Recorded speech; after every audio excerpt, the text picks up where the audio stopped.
You know, I've lost track of how many times I've driven up to the Highlands of Scotland over the last 25 years. It's actually more than 25 years. I've had a lovely little cottage up there overlooking Loch and all you can see out of the window is the loch and the mountains.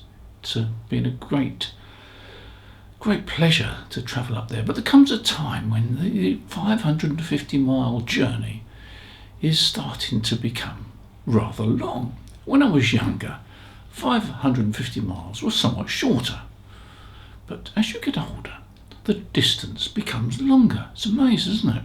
I actually drove up there once in an open-top sports car, my Morgan sports car, and I also drove up there once in my Caterham 7. Both journeys were quite exhilarating, quite tiring actually. Not so much the noise from the vehicle itself, but the noise around you, because if you're driving an open-top car up the M1 and up the M6 and up the M74, it's rather noisy because of all the lorries and so forth around you. Anyway, reluctantly, or perhaps sensibly is the more appropriate word, I decided to sell the cottage, and we made the last journey up to the Highlands of Scotland, at least as an owner of a property up there, about a week or so ago. So it's really goodbye to Scotland, certainly on a regular basis, and I shall be inhabiting some of the counties a bit further south. But anyway, just to show you the few shots of the last journey up into the Scottish Highlands. It's quite exhilarating, sad in some ways, but I think common sense prevails. Anyway, take a look.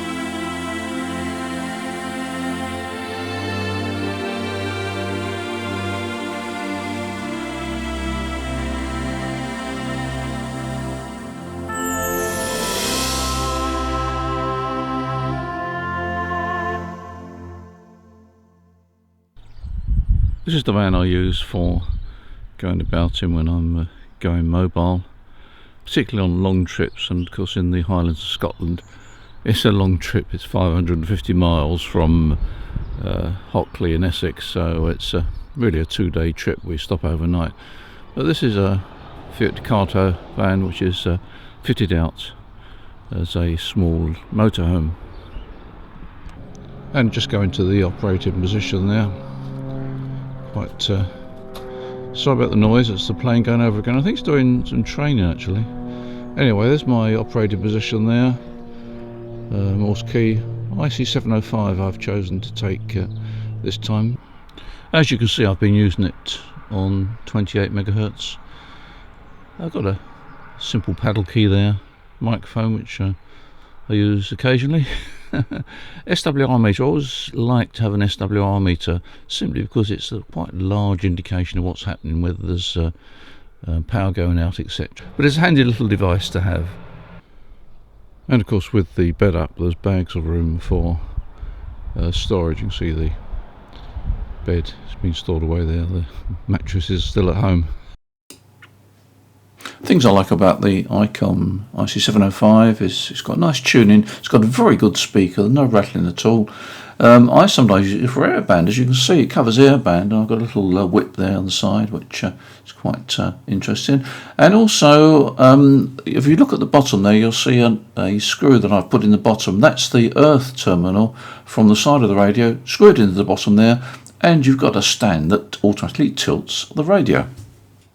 A quick tap on the screen and you can change the tuning steps to 6 1/4 for the airband, and another tap on the screen and it shows you all the bands. You've got 160 meters right through to 70 sems. And if you press the multifunction button at the top here, you bring up a menu which gives you power, mic gain, compression, or if you're on CW you get key speed and side tone, etc. So very convenient. Anyway, back to Scotland. One of the big advantages up here, of course, this cottage is salt water. Which I shall miss that, but I'm sure I can find other salt water. As you can see, it's a gorgeous view just across there. That's Loch Linnhe, which is tidal. So big liners come up here. Actually, Loch Linnhe is quite deep. It's actually 500 foot deep in the centre, and it can easily accommodate fairly large passenger liners. And I think there's 21 coming up this year up the loch to Fort William. They usually stay for the day, but yeah, it's quite an interesting area. If I swing the camera around to basically the north, that's up towards Fort William. Unfortunately, there was some northern lights the day before yesterday. We missed that because we were travelling up. But anyway, there we are. You can't have everything, but that's going north towards Fort William. The antenna I used is the MFJ screwdriver antenna system. It has the advantage of having two widths. One is a full-size width for 10 and 12 metres, so you can go straight into a 3/8 inch mag mount, and there's also a shorter width. I think if you want to actually sort of take up or go mobile, I wouldn't really want to go mobile with a telescopic whip, but anyway, there is a shorter whip which you could use if you needed to have a shorter whip, and I think the shorter whip is not as good as the longer whip, obviously, because it's better to have a long whip and less coil. It covers 10 metres through to 40 metres, and it's quite easy to resonate. But it's handy to have an antenna analyzer. I usually carry an antenna analyzer with me because it's the quickest way of getting the antenna resonator. But you can make marks on the casing, and so get very close to resonance when you're changing bands. You can see the principle here. You've got a coil that is variable. Just move that casing up and down, it shorts out the coil progressively. So the higher you move that case up, the less inductance you've got in circuits, and as you move it down you've got more inductance, and that works pretty well. Here's the antenna in place on the roof of the van. That's with the short whip, and that seems to work quite well.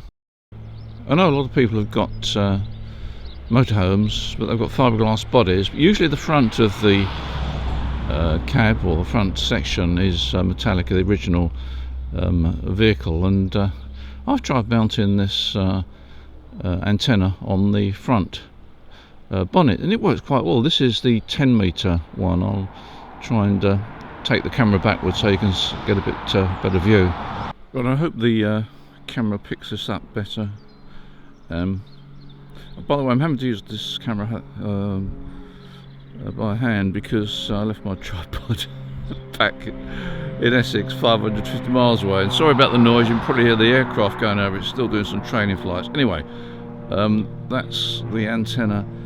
Get a good VSWR. It seems to work quite well, actually. So if you've got a motorhome and it's all fiberglass, then give this a whirl. It certainly works on 10 and 12 metres. Maybe not quite as much metal work as you'd like on the lower bands, but it certainly works on 10 and 12. And in the past I have used this method on a previous motorhome, which is fiberglass, and that worked quite well on the 20 metre band as well. So it's always worth giving it a whirl. So there we are. That's Scotland. Goodbye, Scotland. Well, it's probably not goodbye actually, but certainly on a regular basis. I've done a lot of portable operation up there, mainly QRP, and because near the sea or salt water there, it works extremely well. So if you do get a chance to get near salt water, you get something like a 2S point gain or something like that. It's quite amazing actually.